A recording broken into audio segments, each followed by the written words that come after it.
Ya, Assalamualaikum warahmatullahi wabarakatuh. Assalamualaikum. Halo guys, ketemu lagi di acara ngoceh ngobrol kece. Jadi ngobrol sama orang-orang yang kece. Tapi edisi kali ini adalah edisi ngabuburit karena bulan puasa. Hari ini kita kedatangan tamu, wow, spesial sekali. Beliau adalah Pak Uut Lutfi, biasa dipanggilnya Pak Uut. Beliau itu dosen Fakultas Hukum Untirta. Jadi saya pengen memperkenalkan dosen-dosen sebetulnya. Jadi Pak Uut adalah yang kedua mungkin ya. Sebelumnya Malik pernah. Pak Uut ini selain dosen Fakultas Hukum, beliau juga ketua laboratorium Fakultas Hukum. Nah, sebetulnya yang akan kita bahas adalah aktivitas beliau di luar gitu ya, yaitu beliau sebagai ketua LPA Provinsi Banten tahun 2016 sampai 2021. Kemudian beliau juga hari ini sebagai ketua Dewan Pakar LPA Provinsi Banten dan juga pengurus Komnas Perlindungan Anak Indonesia. Selamat datang Pak Uut. Selamat datang kembali. Selamat datang kembali ya. Pak Uut, kita tuh mau ngobrol-ngobrol nih sebetulnya tentang kasus yang nggak jauh-jauh dari anak ya, karena kan beliau concernnya di anak sebagai pelaku juga anak sebagai korban kan gitu ya. Nah hari ini nggak hari ini sih ya, beberapa bulan ini kita dihebohkan dengan kasus yang terjadi di Bandung yang santriwati itu ada 9 orang ya ditubuhi, diperkosa, di apalah istilahnya banyak gitu ya, dicabulin, menjadi korban pelecehan seksual, ada yang sampai hamil dan lain sebagainya. Lalu sekarang vonisnya ada perubahan gitu ya. Sebenarnya pengen cerita dulu nih Pak Uut, udah dari tahun berapa nih aktif di ataupun concern di dunia perlindungan anak? Iya, terima kasih Bu Rena ya yang sudah sharing ya dalam diskusi soal menjelang sore sebetulnya gitu ya. Ngabuburit. Tapi obrolannya serius juga ini sepertinya ya. Agak serem. Lebih ke serem ya. Tapi bukan tausiah juga sebenarnya. Bukan ya. Ini lebih ngabuburit hukum. Oke. Ya, kalau aktivitas saya di Lembaga Perlindungan itu dimulai 2010 ya, pada saat berdirinya LPA Provinsi Banten. Iya, saya ingat itu. Saya terlibat dalam pembentukan LPA dan sampai sekarang saya masih berkutat di persoalan kasus-kasus anak ya.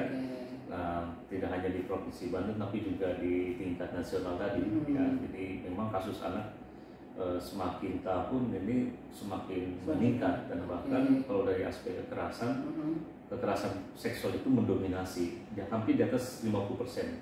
Gitu. Itu baik pelakunya ataupun korban anak gitu ya? Ya, korban anak. Tapi lebih banyak anak yang menjadi korban. Pelakunya orang dewasa. Pelakunya ada orang dewasa, ada juga yang masih usia anak. Tapi lebih banyak yang usia dewasa gitu. Usia kalau dilihat dari kasuistik ya memang banyak juga sih pelaku yang itu masih kategori usia anak ya, di bawah 18 tahun kan.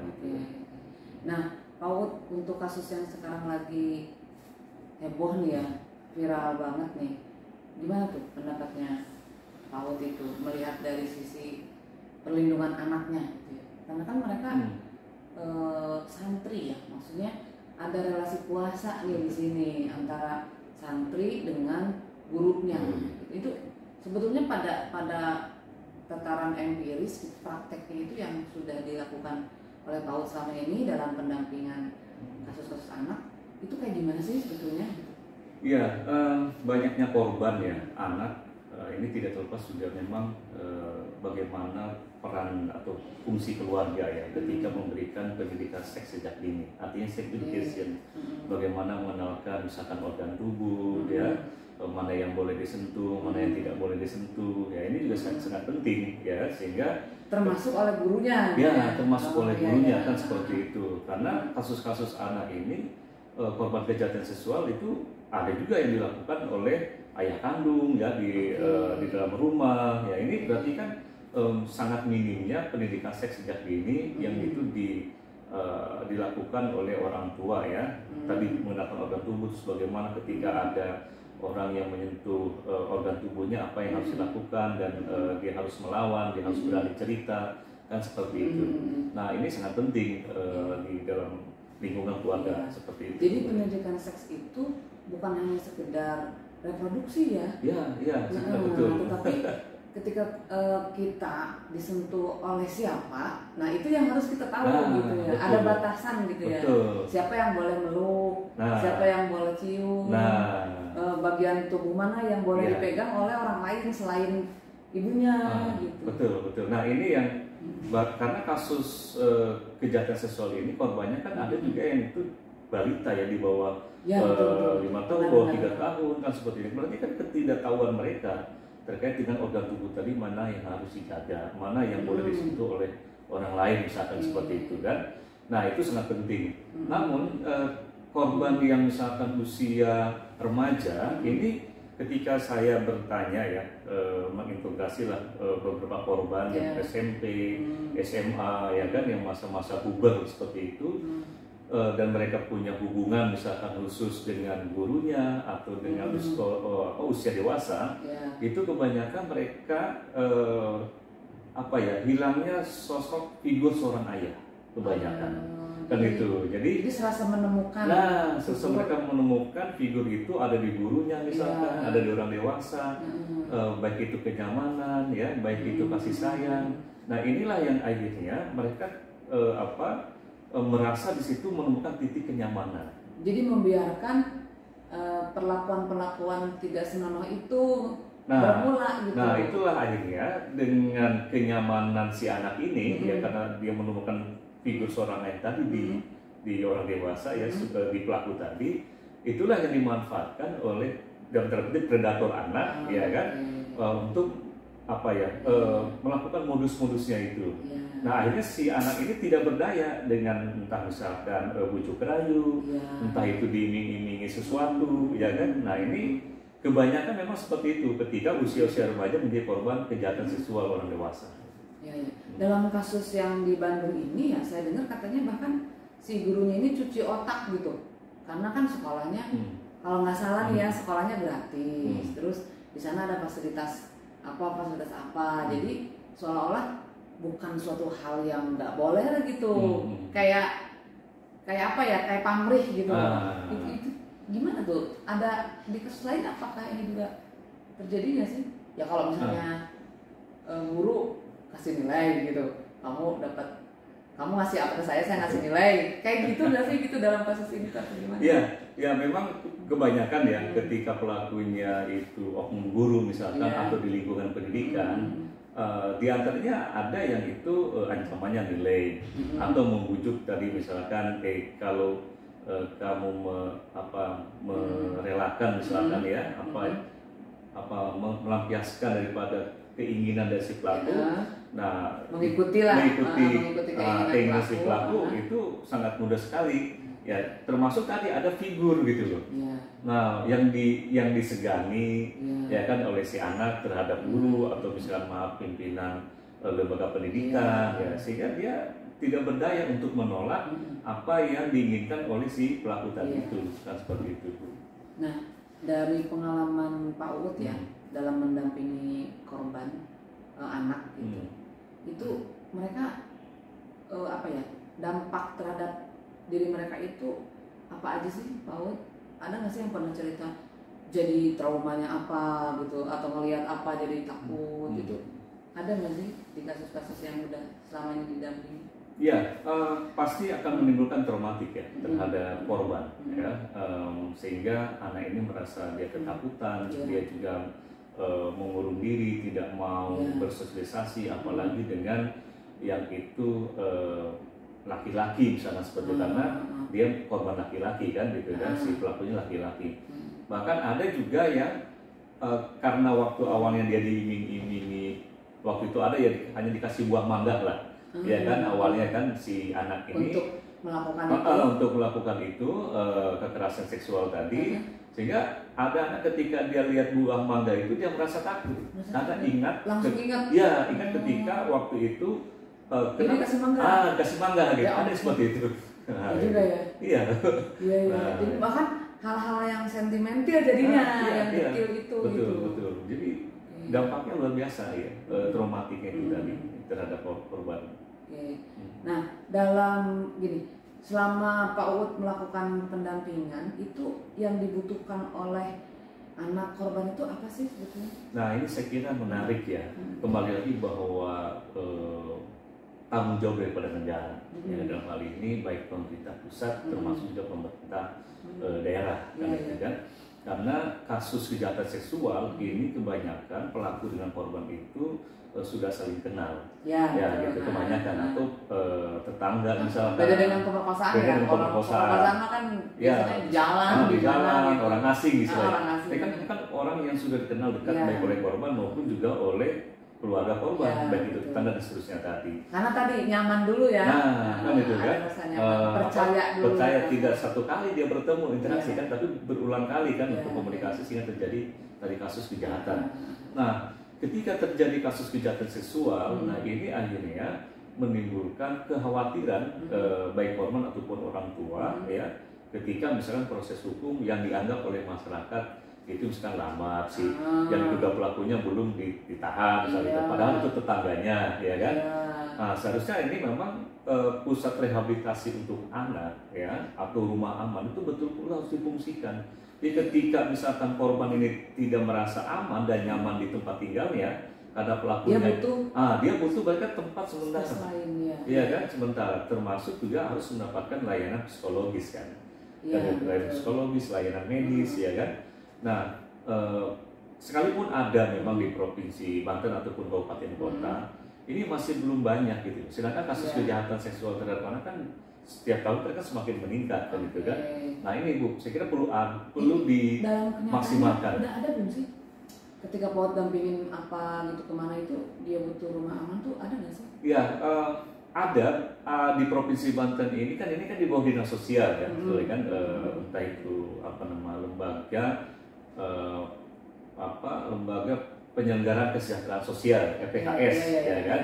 Nah setelah saya cari informasi di dinas sosial ini ada 2 katanya, ya ada 2 LPKS di provinsi Banten dan itu pun tidak dimaksimalkan dengan baik gitu loh. Baik dari lembaganya bahwa mungkin operasionalnya yang kurang ya kan, terus juga fasilitas. Berarti selama ini SOP. kalau Pak Uut mendampingi anak itu mereka tetap ada di rumahnya saja? Ya, keluarganya. Betul, ada di kalau memang masih dirasa aman misalkan ya orang tuanya menjaga betul dan masyarakat sekitar itu peduli, itu masih tinggal di tempat yang tempat tinggalnya. Tinggal nanti kan ada pemantauan misalkan dari kita kan. Ada pendampingan ya. Tapi kalau merasa memang tidak aman, terkadang juga itu pernah yaitu di tempat pengurus rumah pengurus LPA, ya kan. Jadi tidak ada rumah aman yang khusus ya, belum ada gitu. Ada, tetapi belum dioptimalkan dengan baik. Nah, saya kira ini perlu tanggung jawab pemerintah ya. Bahkan ya padahal itu diperlukan gitu ya. Sangat diperlukan oleh anak-anak korban ini. Ya, karena ketika ada rumah aman dan sesuai dengan SOP, maka kan pelayanan pun juga akan optimal. Tadi misalkan dia mendapatkan layanan dari psikolog seminggu itu berapa kali rutin. Kalau dia ditempatkan di satu tempat gitu ya. Iya, tapi kalau misalkan tidak dalam satu tempat kan agak sulit juga untuk memantau berapa kali layanan dan seterusnya gitu. Gitu.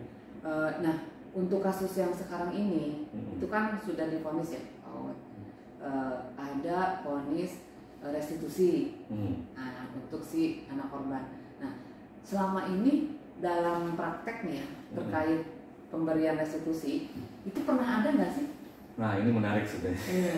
Pernah ada nggak sih? Saya pengen gitu. Kalau secara teori kan saya tahu, tapi prakteknya Pak Uut yang tahu gitu. Iya. Pernah ada nggak sih yang ada restitusi?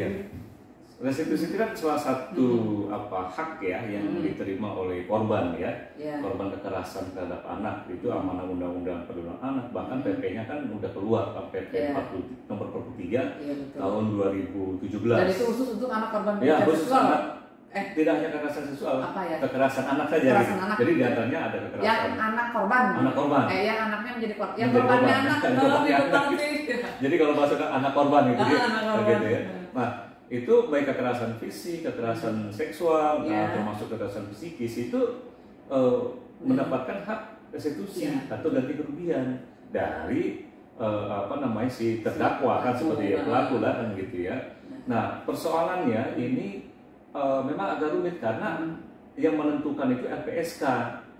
Yang gitu menentukan si pelaku ini harus berapa nominalnya nanti kan gitu kan. Okay. Nah, itu kan LPSK. Sedangkan LPSK kan hanya ada satu di pusat kan. Betul. Nah, sekarang kasus banyak kan di Indonesia kan gitu loh. Nah, tetapi manfaatnya ya pasti ada gitu ya bagi korban untuk biaya pengobatan dan seterusnya. Tapi dalam prakteknya, udah mendampingi kasus nih, banyak nih. Itu boleh dikatakan tidak ada ketika mulai proses penyidikan misalkan untuk diarahkan restitusi oleh penyidik bahwa sebetulnya ada hak lo gitu. Tidak diinformasikan, tidak mendapatkan informasi itu, karena kan memang harus mengajukan. Harus mengajukan. Di undang-undangnya. Iya, harus mengajukan betul. Jadi si terdakwa mengajukan kan itu kan. Jadi selama Pak Uut mendampingi itu belum pernah ada yang mendapat restitusi. Selama saya mendampingi itu belum pernah ada yang itu melalui restitusi, proses restitusi. Nah, tapi juga menarik menurut saya restitusi jangan sampai ini jadikan celah. Untuk celah dalam arti misalkan itu si tersangka atau si terdakwa kan sudah memenuhi ya kan mengabulkan itu jangan sampai misalkan itu jangan dihukum atau hukumannya lebih ringan lah. Nah, ini jangan sampai dibuat celah bahwa restitusi itu meringankan daripada atau menghapuskan pidana. Berarti restitusinya harus sesuai dengan undang-undang sama PP. Nah, itu seharusnya melalui proses penegakan hukum. Jadi jangan sampai damai duluan gitu, dan damai itu ganti rugi. Ya udah kamu maunya apa? Diganti, nggak naik gitu ke proses. Betul. Ada nggak kayak gitu? Akhirnya bahasanya bukan restitusi ya. Iya, tapi bukan restitusi rasanya. Ganti apa ya? Ganti kerugian. Ganti kerugian. Ada nggak? Ya ada juga dalam prakteknya gitu kan bahwa udah tuh untuk biaya pengobatan ya kan korban ya kan. Nah, akhirnya kan si keluarga korban merasa bahwa ada tanggung jawab dari si terdakwa misalkan itu bisa mempengaruhi juga kan psikologis. Iya, udah dicabut. Nah ini kita saya kira mengerikan itu kan. Seharusnya memang lebih diutamakan adalah kompensasi menurut saya. Kompensasi dari negara harusnya itu. Nah sekarang ya, tadi kan kalau restitusi dari pengalaman Pak Uut kan belum pernah nih, belum pernah ada. Apalagi yang restitusi yang resmi, yang resmi diputuskan oleh hakim gitu, belum pernah mendampingi korban yang mendapatkan restitusi. Nah sekarang di putusan yang santriwati di Bandung ini ada nih vonisnya restitusi, tapi pelaksanaannya oleh Kementerian PPA ya? Perempuan dan Anak. Iya. Tadi Pak Uut bilang harusnya mah kompensasi nih oleh negara. Kira-kira gimana nih Pak Uut? Iya, kalau kita baca lagi ya undang-undang ataupun PP tentang restitusi, itu kan pengajuan itu dari korban, ya kan, kepada si tersangka. Ya tadi untuk pemenuhan hak-hak korban kan dia kan seperti itu. Berarti kan antara korban dengan si pelaku, ya kan gitu loh. Nah, ketika diambil alih oleh negara, maka menurut saya ini bukan restitusi, bisa jatuh nanti kompensasi. Tapi kan uangnya kan uang dari si terdakwa. Iya kan, artinya kan. Kalau restitusi, kalau kompensasi kan dari negara. Ya, seharusnya kan negara tidak ada peran untuk mengambil bahwa restitusi itu harus disetorkan ke negara misalnya atau dikelola negara kan seperti itu. Nanti jatuhnya ketika ada pengelolaan dari negara, itu kompensasi itu berarti beda lagi dari sisi kompensasi. Nah kalau itu dalam praktek itu dimungkinkan diimplementasikan nggak sih? Gimana ya restitusi itu implementasinya gitu? Iya, saya kira mungkin perlu ada penyederhanaan ya, penyederhanaan dari mekanisme restitusi ya, artinya bahwa terkadang di di lapangannya dianggap terlalu ngejelimet mungkin itu kan. Oleh siapa sih gitu? Ditagihnya oleh misalnya siapa, nanti dipegangnya oleh siapa uangnya, dikasihinnya oleh siapa itu kapan bayarnya, LPSK itu menetapkan berapa nominalnya, terus juga putusan pengadilan. Ini kan waktu yang lama ya istilahnya kan proses itu. Keburu sembuh. Keburu sembuh misalnya. Kalau trauma mungkin masih memerlukan pelayanan itu keburu keluarganya mengeluarkan banyak biaya. Betul. Termasuk juga lebih kepada mungkin kebiasaan ya, tradisi yang terjadi, misalkan bahwa ketika lapor ke kepolisian ya kan, terus ada upaya dari keluarga ataupun tersangka ya kan untuk mengganti kerugian sebagai upaya misalnya tadi damai kan gitu. Nah akhirnya kan kebiasaan itu yang akhirnya dipraktekkan gitu, sehingga mengesampingkan daripada regulasi yang sebetulnya sudah ada, sudah diatur gitu. Sayang juga ya aturannya sudah ada, tapi kemudian pada tataran implementasi sulit gitu. Nah, menurut Pak Uut sebagai praktisi perlindungan anak, itu mekanisme seperti apa sih untuk supaya si anak mendapatkan restitusi yang sederhana tapi mengena gitu? Jadinya kan kalau sekarang kan banyak korban tapi nggak dapat perlindungan dari dalam hal itu ya gitu. Kalau perlindungan yang lain kan udah nih, yang restitusi ini nih. Ya kalau memang mau disederhanakan, misalkan ketika di proses penyidikan ya kan, saya kira tinggal bagaimana mengundang lembaga-lembaga terkait ya atau dinas terkait untuk mengetahui ya kan, memberikan informasi ini diundanglah itu baik itu LPH, baik itu dinas pemberdayaan perempuan, dinas sosial ya kan, disitulah bagaimana disepakati misalkan datang majuin ke LPSK-nya ada pendampingan gitu ya oleh pihak-pihak ya ini kan, berapa nominal yang disepakati hasil daripada musyawarah itu misalkan kan, yang itu mengedepan prinsip tadi keadilan ya, bukan dijadikan sebagai pemerasan misalkan terhadap lukanya 10 juta misalkan, tapi memintanya 60 juta. Nah itu juga rumit juga ya, kan itu kan juga ya. Seperti itu terjadi. Jadi menurut saya memang perlu itu mengedepankan tadi prinsip keadilan restoratif ya kan, di tingkat penyidik, tinggal di situ diundang tadi pihak-pihak terkait dan sepakati bersama ya. Dan jangan sampai menghilangkan hukuman gitu ya. Jangan sampai itu menghilangkan atau mengurangi pidananya kan itu.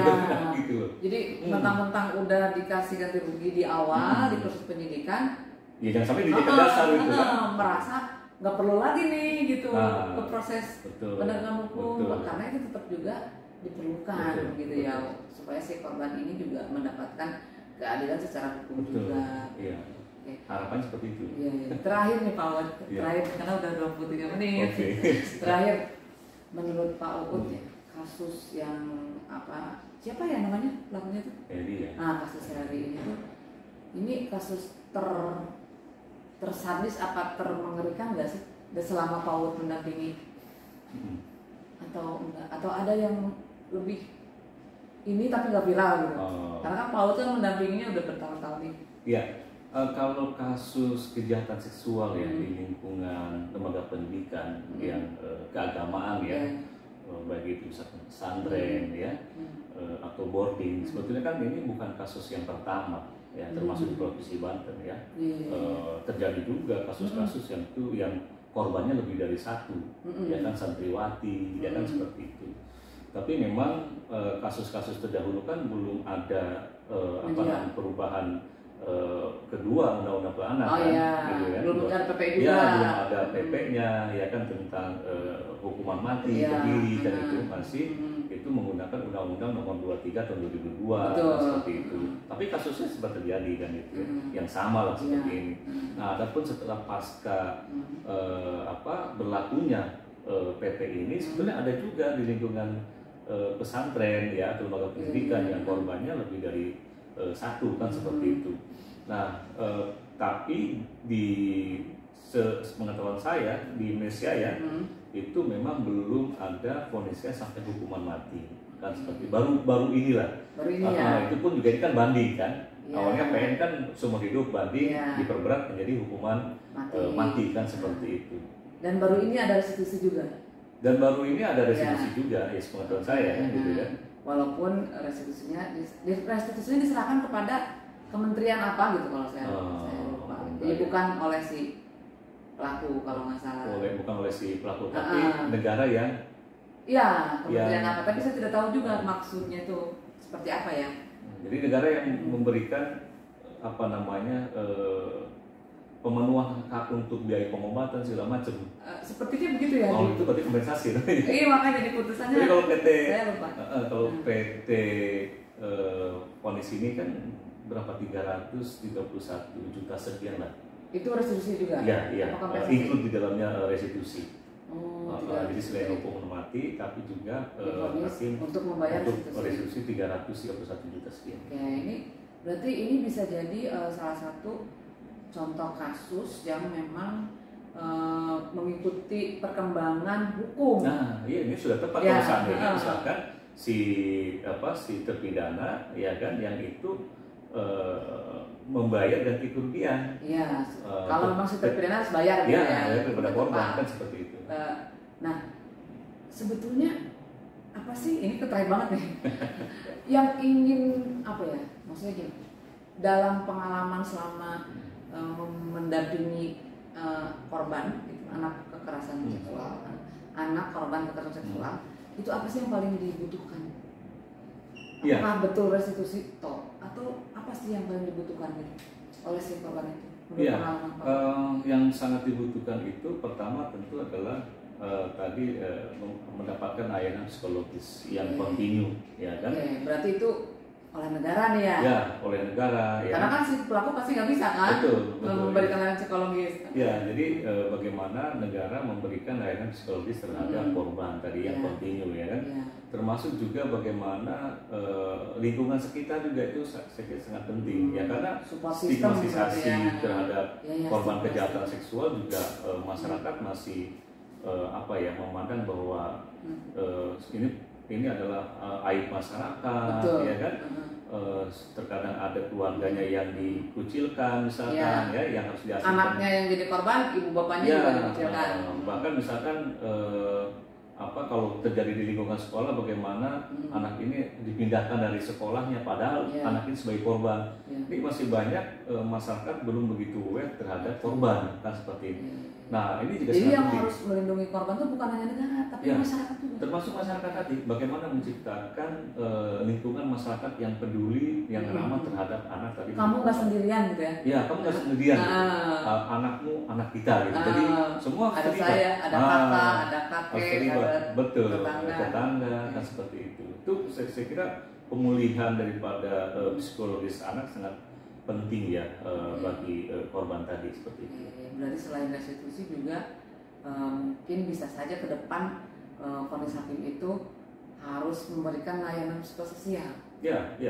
Sangat penting. Oleh siapa itu disebutin, betul. Ya kan? Dalam vonis itu. Dalam vonisnya sehingga si anak terikat, nggak ada kepastian. Jadi si anak itu mendapatkan pemulihan melalui penjatuhan putusan. Betul. Jadi penjatuhan putusan itu bukan hanya menghukum si pelaku kekerasan seksual saja, tapi juga memulihkan hak anak. Harus keberpihakan terhadap korban. Betul. Saya punya pertanyaan yang lain sebetulnya. Perlu nggak sih anak korban kekerasan seksual itu ganti identitas? Nah, ini juga menarik. Ya karena kalau mengacu kepada undang-undang sistem peradilan pidana anak misalkan bahwa anak itu kan harus dirahasiakan identitas. Jangankan itu korban, anak sebagai pelaku pun juga kan harus dirahasiakan kalau itu kan identitas. Tapi kembali lagi misalkan media sosial saat ini yang ketidaktahuan mereka ya kan akhirnya dipublish lah itu bahwa telah terjadi kejahatan seksual terhadap anak namanya RY tapi sekolah tapi sekolahnya disebutkan sekolah di mana ya kan cari ya kan atau alamatnya yang lengkap ya kan namanya enggak ini sangat memudahkan orang akhirnya ternyata korbannya si itu ya kan seperti itu. Nah itu Termasuk juga pemberitaan misalkan yang dilakukan oleh media juga terkadang ada yang itu masih memperlihatkan siapa korbannya, kan seperti itu. Pernah nggak sih Paut ada anak yang saya pengen pergi dari tempat ini gitu? Iya, ada. Akhirnya beberapa kasus kejahatan seksual itu mereka ada yang tidak tinggal di lalu ganti nama gitu, ganti identitas, sehingga akhirnya misalnya sebut saja Bunga gitu, si Bunga ini ganti Mawar. Tapi kehidupan dia yang baru itu menjadi Mawar yang bukan Bunga yang pernah jadi korban kekerasan seksual gitu.